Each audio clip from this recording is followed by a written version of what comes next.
Bonjour à toutes et à tous, bienvenue pour ce Self-Leadership Mastery. Donc, je suis ravie de vous retrouver chaque semaine. Pour ceux qui se connectent pour la toute première fois, chaque semaine, on se connecte en direct pour le Self-Leadership Mastery qui est votre émission de développement personnel. Et l'objectif vraiment, c'est de vous partager des clés, c'est de vous coacher, c'est de vous accompagner vraiment à pouvoir exprimer votre leadership et surtout pouvoir réussir dans les domaines que vous vous êtes fixés. Vous devez vraiment prendre conscience en fait que pour avoir quelque chose que vous n'avez jamais eu, vous devez devenir quelqu'un que vous n'avez jamais été. Aujourd'hui, quand je vois qui je suis aujourd'hui et qui j'étais il y a 5, 6, 7 ans, je ne suis juste plus la même personne dans ma façon de penser, dans ma façon d'agir, dans ma façon de passer à l'action, de ce que j'aime ou pas. Donc, c'est vraiment ça en fait. Vous devez prendre conscience que tout ce que vous voulez est accessible. Tous les rêves que vous avez envie d'avoir, ils sont accessibles. Mais l'écart entre là où vous êtes aujourd'hui et là où vous souhaitez aller, c'est vous. C'est vous. Donc, quand vous changez qui vous êtes, en fait, vous vous autorisez, vous vous donnez la permission vraiment d'atteindre ces objectifs que vous vous êtes fixés. Et donc, comme ce n'est pas un long fleuve tranquille, comme ce n'est pas forcément évident, parce que savoir et ne pas faire, ce n'est pas savoir. Donc, ce n'est pas parce que vous pensez savoir les choses que vous les faites. Donc, chaque semaine, on est là pour identifier quelles sont les résistances que vous pouvez avoir, quels sont les challenges que vous pouvez voir et comment vous pouvez transformer ces obstacles en opportunités. Tout à l'heure, donc pour ceux qui viennent juste de se connecter, je suis en Normandie, à Granville, au Château de la Crête, au séminaire Fire Up organisé par Biba Pédron. Donc, on va être là pendant 2 jours. Ce matin, on a eu Pascal Joly. Là, Biba est en train d'intervenir. J'ai quelques-unes de mes clientes qui sont présentes. Et donc, voilà, je me suis un peu éclipsée pour venir à animer ce Self-Leadership Mastery. Pourquoi? Parce que c'est une question de discipline. Voilà, 3 ans maintenant, 3 saisons qu'on est là tous les mercredis et c'est vraiment une question de discipline, de s'organiser et de trouver les opportunités. Et donc, ça va être important vraiment pour vous de comprendre ça parce que quand on est entrepreneur, c'est un gros défi. C'est un gros challenge. Donc, avant de rentrer dans le vif du sujet, parce que je me suis perdue un peu dans mes explications, mais c'est pas grave, si vous deviez évaluer aujourd'hui sur une échelle de 1 à 10, et on va vraiment se focaliser sur le domaine professionnel lié à votre entreprise, 10, c'est que vous êtes très discipliné dans le développement de votre entreprise, dans la gestion de votre entreprise, et 0, vous n'êtes pas du tout discipliné. À combien vous évaluez-vous aujourd'hui? Comme ça me laisse quelques minutes pour voir vos commentaires. Welcome, welcome, bienvenue, bonjour, bonjour. Donc, marquez en fait à quel point êtes-vous discipliné aujourd'hui par rapport au développement de votre entreprise. 10, c'est que vous êtes très discipliné et 0, c'est que vous n'êtes pas du tout discipliné.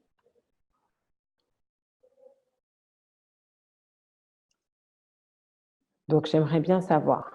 Dites-moi un petit peu, et n'ayez pas honte, hein, franchement, ce n'est pas tous les sujets que j'aborde, quasiment dans 80% des cas, c'est des sujets avec lesquels moi-même j'ai lutté. Donc, il n'y a pas de bonne ou de mauvaise réponse, il n'y a que des réponses. Donc aujourd'hui, est-ce que vous estimez que vous avez une discipline qui est de 10 sur 10, de 7 sur 10, de 5 sur 10, de 3 sur 10, de 0 sur 10? Ou sinon, je vais reformuler, pourquoi vous êtes connecté aujourd'hui? Pourquoi vous êtes là? Pourquoi vous êtes là alors? Si vous ne répondez pas à la question, 0 à date, je dois écrire ma feuille de route pour ma prestation et je n'ai rien fait depuis 2 semaines alors que j'ai les premiers jalons à poser. D'accord, intéressant. 10 sur 10, ok.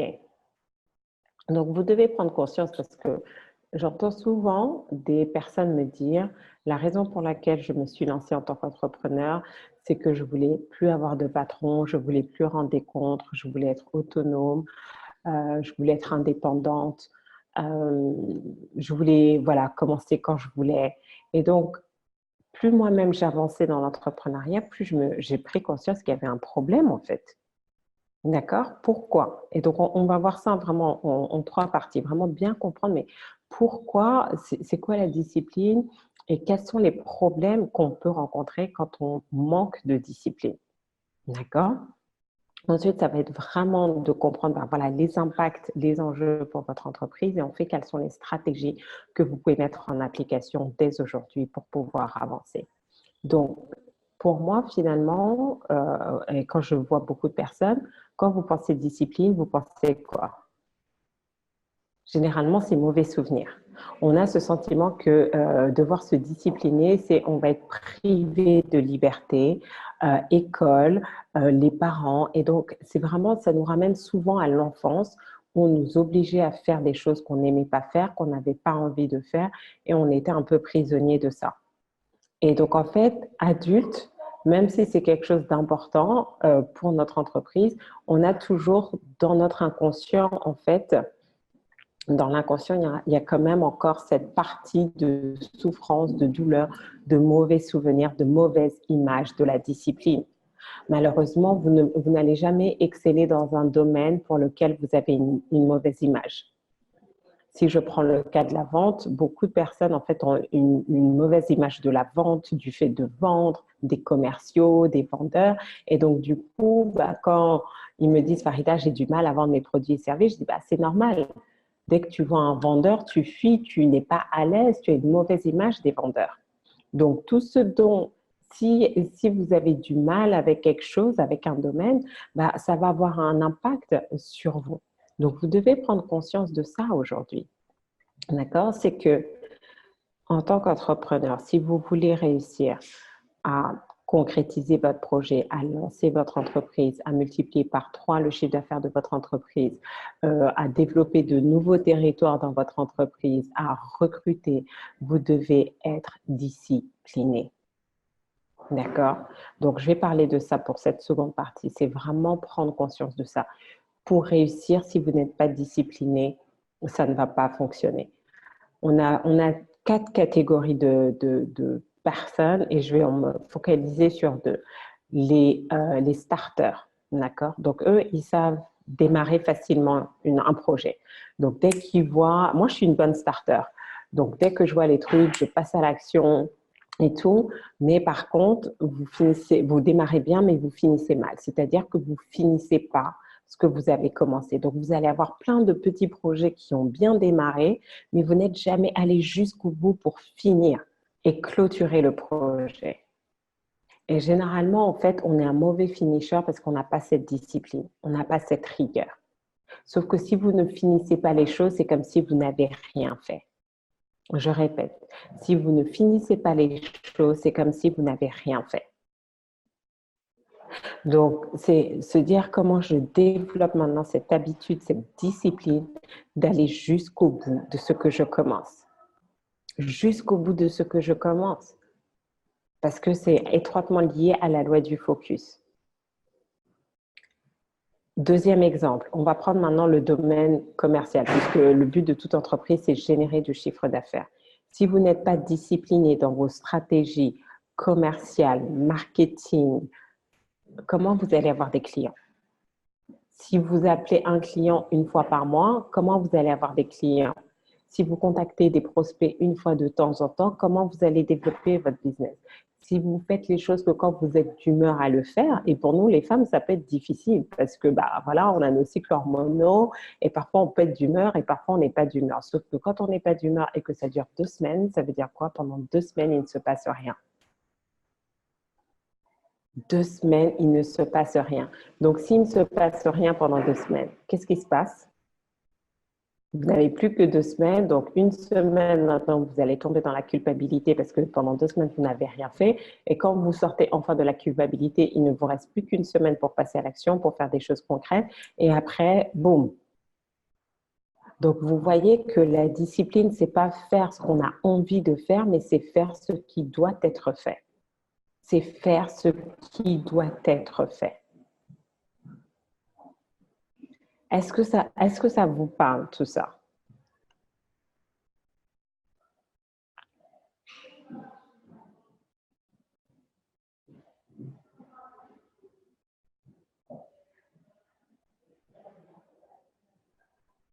Donc,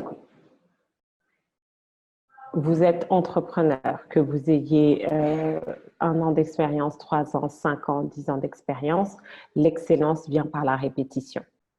Et la répétition vient par la discipline. Mozart ne serait pas Mozart s'il n'avait pas été discipliné dans la pratique de ses gammes.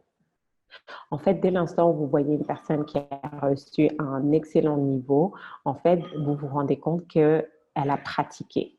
Et donc, ça veut dire quoi? C'est qu'elle a dû se discipliner. Il pleut, il neige, il n'y a pas d'excuse, je fais ce qui doit être fait.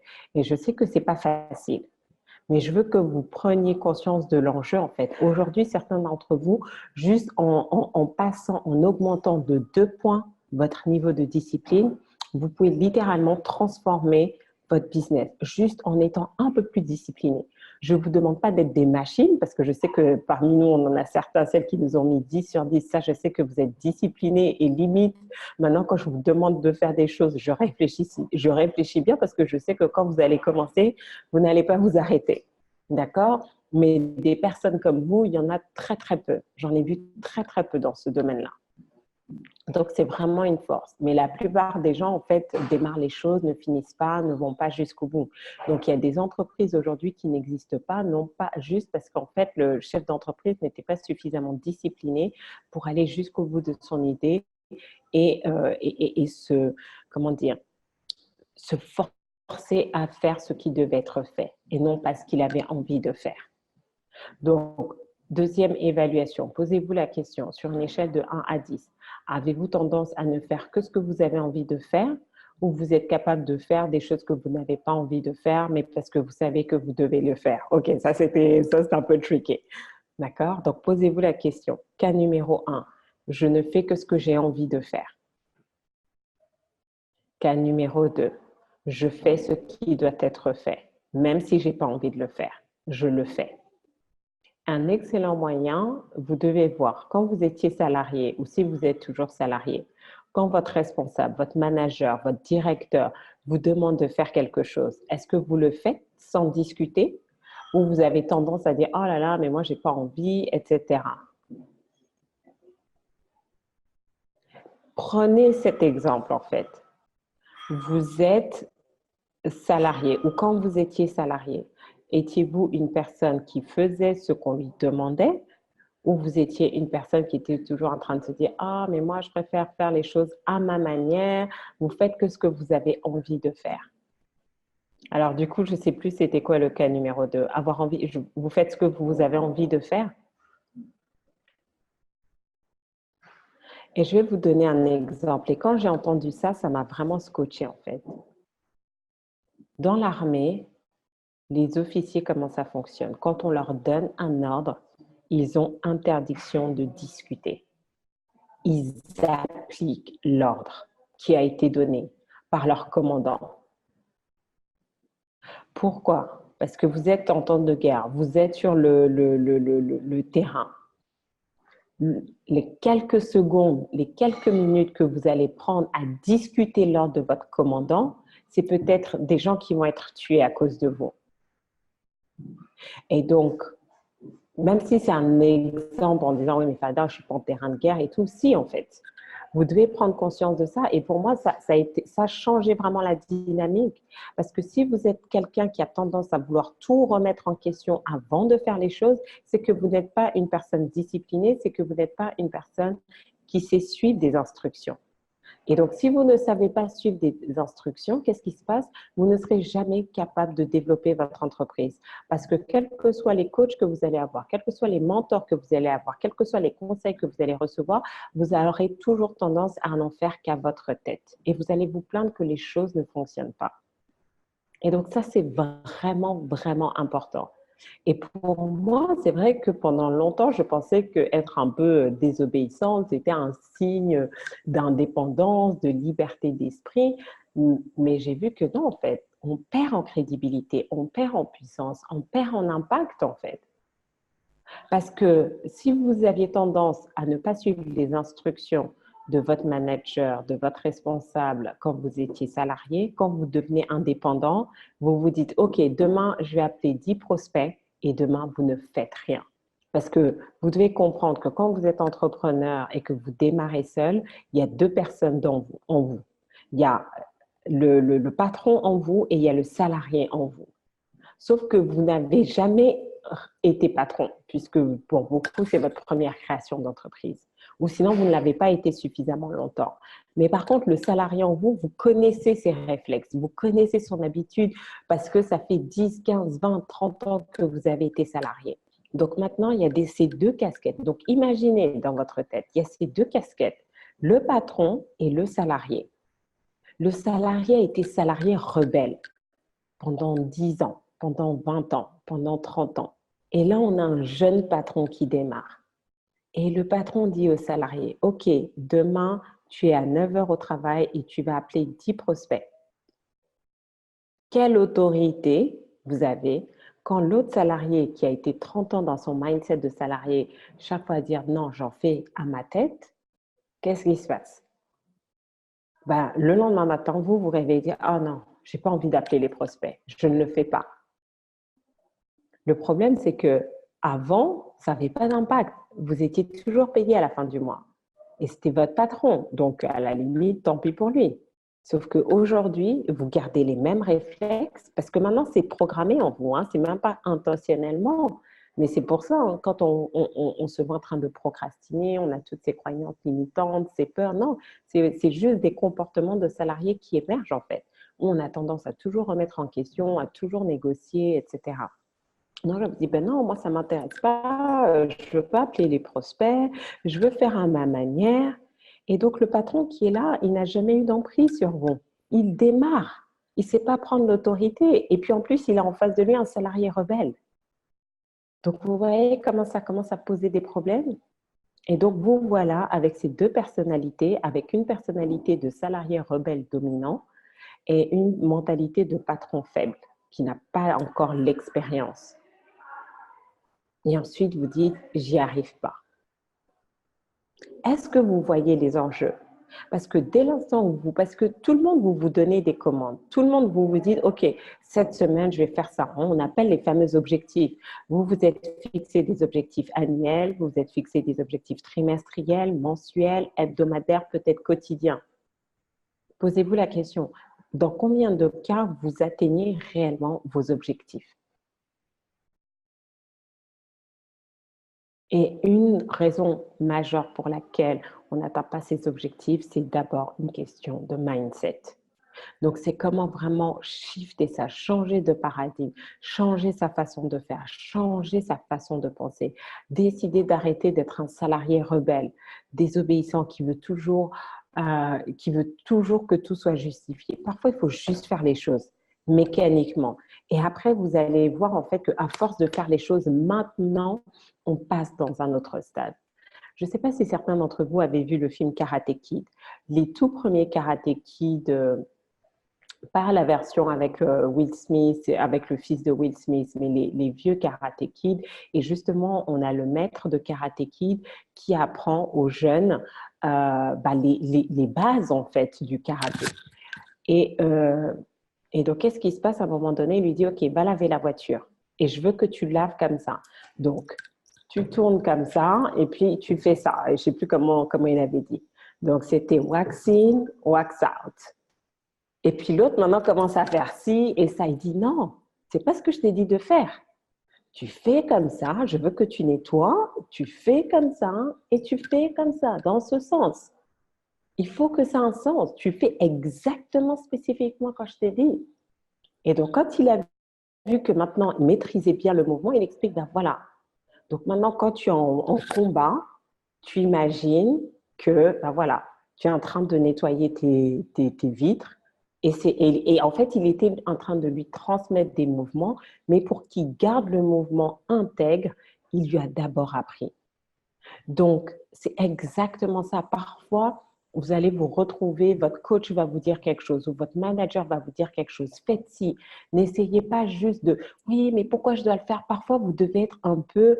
vous devez être comment dire, des soldats, quoi. Ne discutez pas, faites-le. Et à force de le faire, maintenant, vous allez comprendre. Et c'est justement C'est justement dans le processus de passage à l'action, de compréhension que vous vous appropriez bien les concepts, en fait. Parce que certains d'entre vous, en fait, vous êtes toujours dans la phase de je veux comprendre et vous ne faites jamais rien. Parce que même quand vous avez compris, vous ne faites pas plus. Et donc, c'est pour ça que les choses ne bougent pas. Et donc là, c'est de dire, OK, je fais et je comprends après. Parce que en comprenant après, je vais encore mieux faire et je vais faire plus longtemps.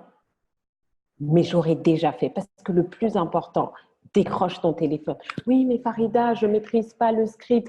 Décroche ton téléphone. Fais une conférence. Oui, mais Farida, mais je n'aime pas parler en public. Je ne sais pas closer en public. Fais ta conférence. Vous croyez que quoi? Aujourd'hui, je fais des Facebook Live. Là, j'ai oublié toutes mes notes à Paris. Je suis dans un cadre, enfin bref. Mais c'est quoi? C'est à force de le faire, de le faire, de le faire. Et c'est comme ça que vous apprenez. Donc, fait vaut mieux que parfait. Fait vaut mieux que parfait. Donc, n'attendez pas de tout savoir avant de vous lancer. N'attendez pas de tout savoir avant de vous lancer. Si ça vous intéresse, pour ceux qui ont, si vous avez envie de commander la masterclass Parler pour closer. Demain, je vais faire dans le groupe Facebook Parler pour closer. Je vais mettre en direct ma conférence de demain parce que vous allez comprendre ce mécanisme du passage à l'action. Fait vaut mieux que parfait. Je vois aujourd'hui des gens, ils ont des plus beaux sites internet que moi, de plus belles cartes de visite que moi, mais ils ne vendent pas. Quand je discute avec eux et que je découvre les ventes, je suis choquée en fait. Je me dis, mais comment c'est possible? Pourquoi? Parce qu'ils voulaient que tout soit parfait au lieu de se lancer. Moi, quand je vais à un séminaire, littéralement, franchement, pour certains d'entre vous, vous avez vu, j'ai fait énormément d'événements, tout ça, mais parce que depuis que je suis allée en février à Tenex, ben voilà, je suis revenue, ça m'a donné des idées. Et qu'est-ce que j'ai dit? Fait vaut mieux que parfait. Farida, tu passes à l'action, tu fais les choses. Tu fais les choses. Donc, pour vous, c'est exactement la même chose. De vouloir tout comprendre. Faites les choses et c'est en faisant que ça va apprendre. Et vous vous rendez compte que même si on est dans une société qui va valoriser le côté rebelle, et je ne dis pas comment dire, être obéissant ne veut pas dire oui à tout. Attention, ce n'est pas ce que je suis en train de dire.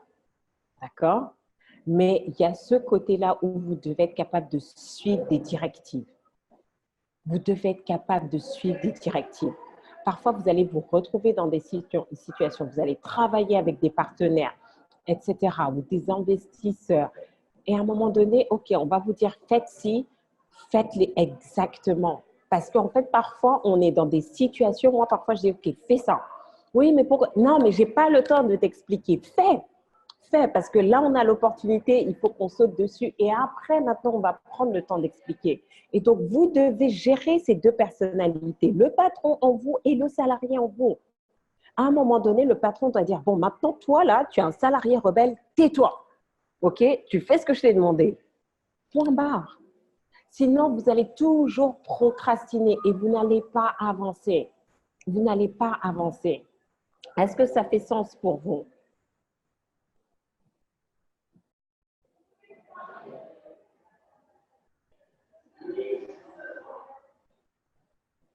Je fais ce qui doit être fait et je fais ce que j'ai envie de faire.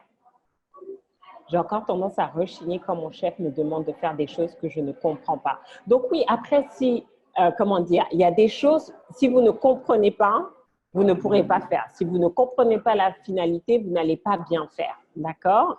Donc, bien, il faut trouver un juste milieu. Mais parfois, certains d'entre vous, vous ne mettez pas le cœur à l'ouvrage, vous êtes toujours là en train de dire non, non, non, ça doit être faire ci différemment. Donc, l'idée vraiment, c'est pour vous de ne pas, comment dire, d'apprendre à faire les choses. D'accord? Alors ensuite, j'essaie d'aller vers le 2 encore à contre-nature. Donc oui, et donc là, c'est ça, c'est que pour avoir quelque chose que vous n'avez jamais eu, vous devez changer la nature de qui vous êtes aujourd'hui. Et ça va être, certains vont me dire, mais attends, Farida, tu me demandes de, je ne vais pas être authentique, je ne vais plus être moi. Sincèrement, c'est qui toi? Parce que si vous saviez réellement qui vous étiez, vous ne seriez pas là où vous êtes. Parce que qui nous sommes réellement, c'est juste, nous sommes des êtres spirituels dans un corps physique. Chaque fois, je lui dis, si vous vous contentez de dire, ah, Farida, c'est une femme noire, je dis, mais vous vous limitez, les amis. Parce que je suis plus que ça. Dieu m'a fait plus grande que ça. D'accord? Donc, si vous dites, oui, mais je vais contre nature, mais c'est par rapport à quelle nature? Imaginons que la société t'a déjà mise contre nature parce que tu as grandi dans un environnement où tu as développé une personnalité de protection qui n'est pas ta personnalité naturelle. Mais comme c'est quelque chose que tu vis depuis 40 ans, tu penses que c'est ta vraie nature, alors que tu es déjà contre nature. Là, tout ce qu'on est en train de faire, c'est de te ramener à ta nature originelle. Vous devez faire attention en fait aux mots que vous utilisez. Quand vous dites oui, mais ça sera plus moi, mais je serai contre nature. Mais qui t'a dit que ce que tu vis, qui tu es là, la manière dont tu fonctionnes aujourd'hui, c'est vraiment qui tu es? Et je te garantis non, parce que dès l'instant où on n'est pas en santé totalement, on n'est pas heureux dans ses relations, on n'est pas dans l'abondance financière, on n'a pas cette joie intérieure, cette paix intérieure, il y a déjà des choses contre nature qui sont en nous. Et donc, tout le processus de ce développement du leadership, c'est quoi? C'est être d'identifier ces choses qu'on dit naturelles, qui sont habituelles, mais pas naturelles, qui sont venues polluer notre conscience, qui sont venues polluer qui nous sommes, pour retourner à cette nature originelle. La nature originelle, c'est quoi? C'est notre nature divine. Nous avons été créés à l'image de Dieu, c'est-à-dire dans la perfection. Et donc, qui dit qu'on est créé à l'image de Dieu, bah, on est parfait, c'est-à-dire qu'on n'est jamais malade, qu'on est toujours en bonne santé physique, bonne santé émotionnelle, bonne santé relationnelle, bonne santé financière. On est en santé dans tous les domaines de notre vie. Donc, dès l'instant que vous avez identifié un domaine de votre vie qui n'est pas en bonne santé, c'est que vous n'êtes déjà plus dans votre nature divine. Donc, il n'y a pas de contre-nature possible. Il n'y a pas de contre-nature possible. Et allons un cran plus loin en termes de justement de cette obéissance, c'est que quand vous comprenez que vous êtes sur Terre, vous avez une mission de vie à accomplir. Mais si vous avez développé cette tendance du salarié rebelle, qu'est-ce qui se passe? Vous êtes toujours en train de, vous allez recevoir des intuitions, vous allez recevoir des instructions, d'accord? Mais vous serez toujours en train de, oui, mais non, je ne sais pas, toujours en train de, comment dire? Oui, mais je ne sais pas si je dois le faire. Alors que non, c'est clair. Tu as reçu le message, tu as reçu dans ton intuition que tu dois faire A. Pourquoi tu négocies encore? Donc, vous voyez que quand on va maintenant à un autre niveau, on est toujours en train de négocier avec Dieu, en fait. Et ça ne peut pas fonctionner. Parce qu'il vous a donné une mission de vie, vous êtes dans la direction. Il va vous dire, OK, crée ton business. Et là, maintenant, vous réfléchissez. Oui, mais sauf que c'était une instruction. Tu fais ta rebelle alors qu'on te dit que ton chemin d'abondance, c'est là. On va te dire, fais ce voyage. Et tu dis, oui, mais je n'ai pas l'argent, je n'ai pas le temps. Non, vous ne pouvez pas. Il faut savoir que dès l'instant où il y a une idée qui vous vient, la provision est déjà là, en fait. C'est qu'on pense qu'on doit aller chercher. Imaginons, je veux participer à un séminaire, je veux voyager pour un séminaire et je me dis, je n'ai pas l'argent. Ça, c'est comme ça qu'on nous a éduqués dans le monde. Mais ce n'est pas comme ça que les choses se posent. Parce que si c'est quelque chose qui fait partie de ta mission de vie et que c'est sur la base d'une instruction, d'une intuition que tu reçois ça, ça veut dire quoi? Dieu a déjà pourvu à tes besoins. Il t'a déjà envoyé le temps, il t'a déjà envoyé l'argent pour que tu fasses ça. Sinon, il ne t'aurait jamais demandé de faire quelque chose qu'il ne te sait pas capable de faire. La question, c'est que quand toi, tu regardes à ce que tu as, tu ne regardes pas la provision parce que tu te dis, oui, mais moi, voilà la provision que j'ai, alors que ta provision, elle n'est pas nécessairement en toi. Mais comme tu te restes bloqué sur ta peur, tu ne t'ouvres pas pour dire, mais attends, si j'ai cette idée d'aller faire ce séminaire aux États-Unis, de faire ce voyage-là, ça veut dire que j'ai déjà la capacité de recueillir les moyens pour le faire. Et tout change. Donc, il n'y a pas de contre-nature. L'objectif, c'est que vous retourniez à votre nature originelle, votre nature divine, qui est la perfection et l'abondance. Est-ce que ça fait sens? Merci pour l'exemple des militaires. Ouais. Mais je trouve que c'est parlant parce que ça nous montre que à quel point, pourquoi en termes de leadership, ils sont souvent pris comme exemple en termes de leadership, parce qu'à un moment donné, c'est ça. Je suis leader de ma vie quand je suis capable de me donner une commande et que je vais jusqu'au bout sans rechigner. C'est fou, j'exige de mes filles rigueur et discipline, alors qu'au bureau, je suis la parfaite salariée rebelle. Donc, peut-être que tu vois maintenant pourquoi tes filles, peut-être, ont du mal à être rigoureuses et disciplinées. Parce que dans ta vibration, tu dis A, mais tu fais B. Donc, ta vibration, elle n'est pas alignée. Donc, quand on n'est pas aligné, ce qu'on dit aux autres de faire, ils ne le font pas parce qu'en fait, ce qu'on vibre n'est pas aligné. C'est vrai, je dois réaliser des évaluations sur le terrain. Je procrastine depuis plusieurs mois. J'ai été mise au pied du mur par 3 équipes et en moins de 3 jours, j'avais tout réalisé.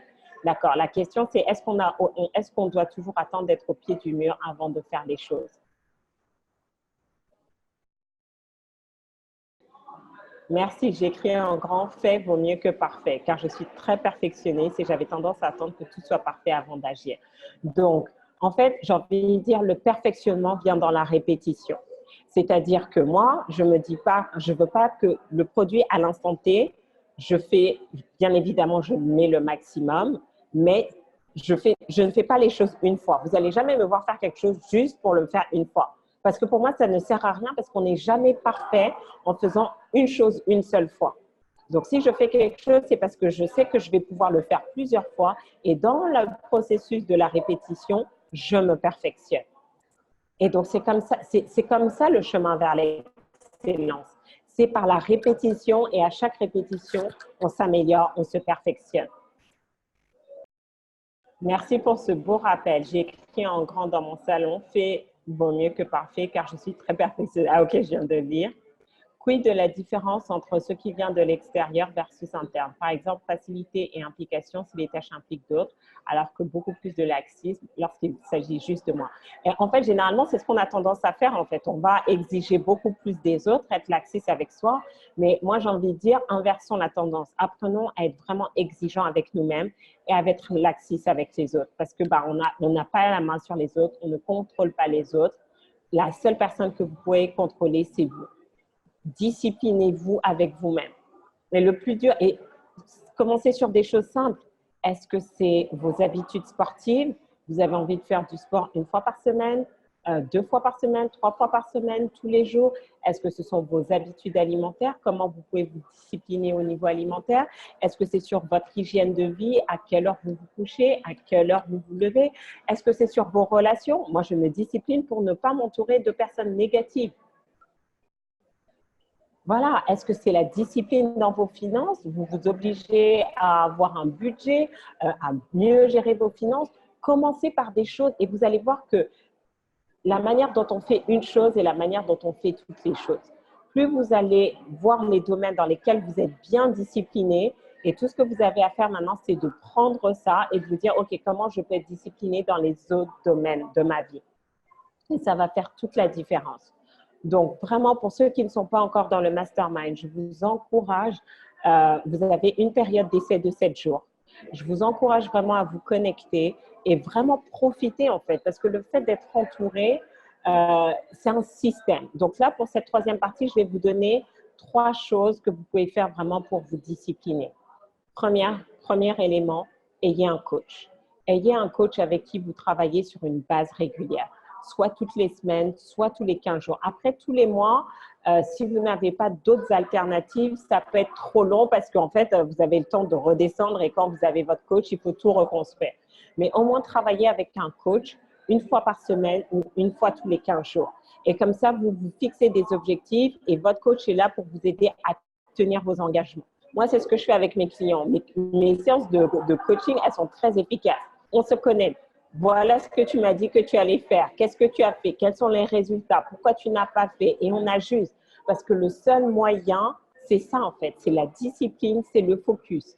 Il y a quelques jours, j'ai une cliente qui me disait « Waouh, Farida, mais en fait, quand j'ai travaillé, je veux prendre un nouveau pack de coaching avec toi parce que quand j'ai travaillé avec toi dans le passé, ben, j'étais tellement disciplinée, j'étais tellement focus que je suis allée jusqu'au bout du processus pour l'achat de mon appartement et je vais l'acheter là. Alors que maintenant, je sens que je m'éparpille, je vais dans tous les sens. Donc, pourquoi? Parce qu'on a tous besoin, on a tous fait une crise d'adolescence et justement, la crise d'adolescence, c'est qu'on veut un peu sortir du contexte parental, on veut cette liberté. Et donc, voilà, donc il y a toujours un peu ce fait que si on n'est pas cadré par l'extérieur, certains, vous allez avoir du mal à vous cadrer par vous-même. Donc, prenez une aide extérieure. Deuxièmement, ayez un mastermind.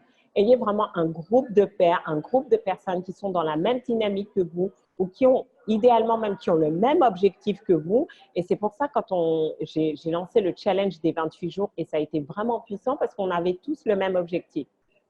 Se discipliner en faisant une activité physique tous les jours.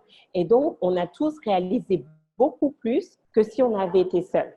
Je pense que je n'aurais jamais, la preuve, depuis je reprends le sport et tout, mais bon, comme voilà, je travaille et tout, et je sais que je veux le faire, mais il y a toujours une bonne excuse. Alors que là, on avait dit tous les jours, on devait rendre des comptes, on devait faire des vidéos ou poster dans le groupe, donc il y avait une vraie discipline avec l'extérieur, ce qui fait que ça nous permet, ça nous oblige à nous engager. Donc, ayez un système, ayez des pairs avec qui vous travaillez.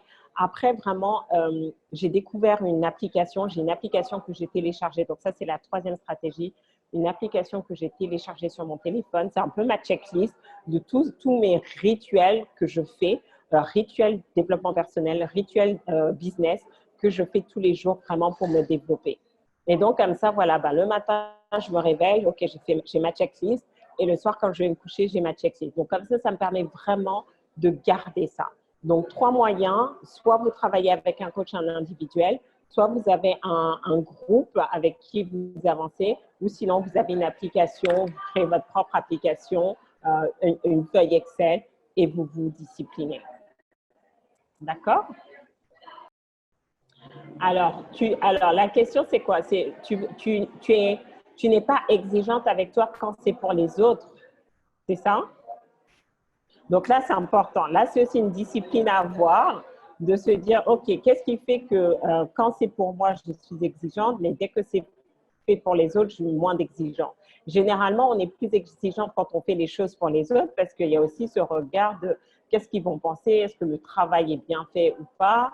Donc, et c'est pour ça que le mindset est très important et que vous devez comprendre aussi votre histoire. Quand j'ai pris l'exemple des salariés ou la mauvaise image quand on était enfant de la discipline, tout ça crée une charge émotionnelle, d'accord, qui va induire nos comportements. Donc, vous devez prendre conscience de ça. C'est pour ça que je suis autant passionnée de développement personnel parce que ça me permet vraiment de… J'ai appris à me connaître et vous devez vous connaître. Vous devez vous connaître. C'est important.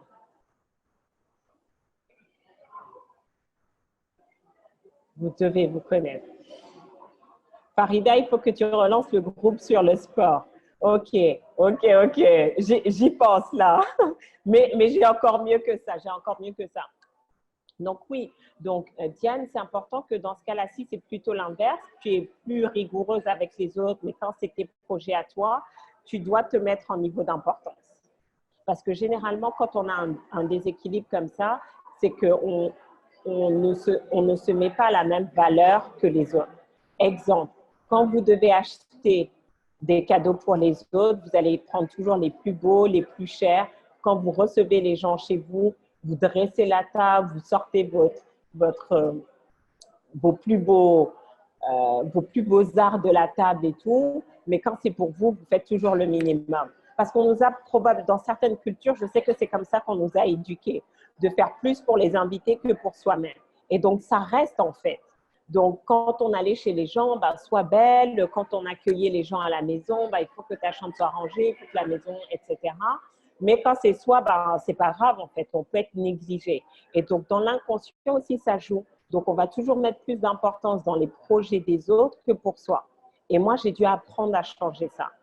J'ai dû apprendre à me dire, Farida, si tu le fais à ce niveau d'excellence pour les autres, tu dois le faire à ce niveau d'excellence pour toi. Et donc, ça nécessite pas de changer tous les paradigmes mentaux. Mais ça, voilà, avec le mastermind, avec le programme Métamorphose, tout ça, c'est des choses, si vous êtes discipliné dans l'écoute des audios, votre vie va se transformer, je vous garantis. D'accord? Donc, c'était le cours sur la discipline. Et voilà, et regardez, juste pour finir avec cet exemple, sincèrement, ok, j'ai été littéralement éjectée. Donc, juste pour finir, regardez, pour vous montrer comment les stratégies fonctionnent. Tout à l'heure, je vous parlais du challenge de 28 jours sur le sport qu'on a mis en place, mais ne serait-ce que là, les SLM, comment j'ai réussi à me discipliner parce qu'aujourd'hui, on a le troisième saison, épisode 5. C'est parce que j'ai créé un système. J'ai dit, OK, il faut que j'essaie de mon côté, ensuite les publier. J'ai essayé plein de choses et je m'arrête toujours parce qu'il y a quelque chose. Mais là, le rendez-vous du mercredi après-midi, et certains d'entre vous, vous avez vu comme en mai et juin, voilà, les mercredis, malgré toute l'organisation, j'avais quand même des opportunités auxquelles je ne pouvais pas dire non. Donc, je vous ai un petit peu baladé avec moi. Mais pourquoi? La discipline est venue parce que j'ai pris un engagement avec vous de faire ça en live tous les mercredis. Et que vous soyez 1, 10 ou 100, je suis connectée. Donc, n'ayez pas peur parfois de prendre ce genre d'engagement, de créer un système autour de vous pour vraiment vous discipliner. Voilà. Donc, pour ceux qui sont intéressés, contactez, inscrivez-vous à la masterclass Parler pour closer. Comme ça, demain, vous pourrez suivre en direct dans le groupe Facebook la conférence que je donne ici à Fire Up avec Biba Pédron et Pascal Joly. Vous allez apprendre énormément sur la discipline, sur le passage à l'action et je vous expliquerai. Alors, qu'est-ce qui s'est passé? On n'a pas entendu à partir de l'exemple. Donc oui, donc je disais non, l'exemple, c'était mon exemple à moi. Aujourd'hui, on faisait l'épisode 5 de la saison 3 du SLM. Qu'est-ce qui fait que j'ai pu être disciplinée ces 2 dernières années pour vous enregistrer un SLM tous les mercredis? C'est juste parce que je l'ai fait en direct avec vous. Donc, chaque fois que vous soyez 1, 10 ou 100 connectés, je suis là parce que j'ai pris cet engagement et que je dois le faire en direct. Parce que si je dis, OK, je vais le faire et ensuite je vais publier, je me suis rendu compte que ça ne fonctionne jamais. Ça ne fonctionne jamais parce qu'il y a toujours quelque chose qui vient me déranger. Donc, voilà. Sur ce, je vous embrasse. Ciao, ciao. Merci pour vos questions et on se retrouve la semaine prochaine. Même heure, même endroit. Bye.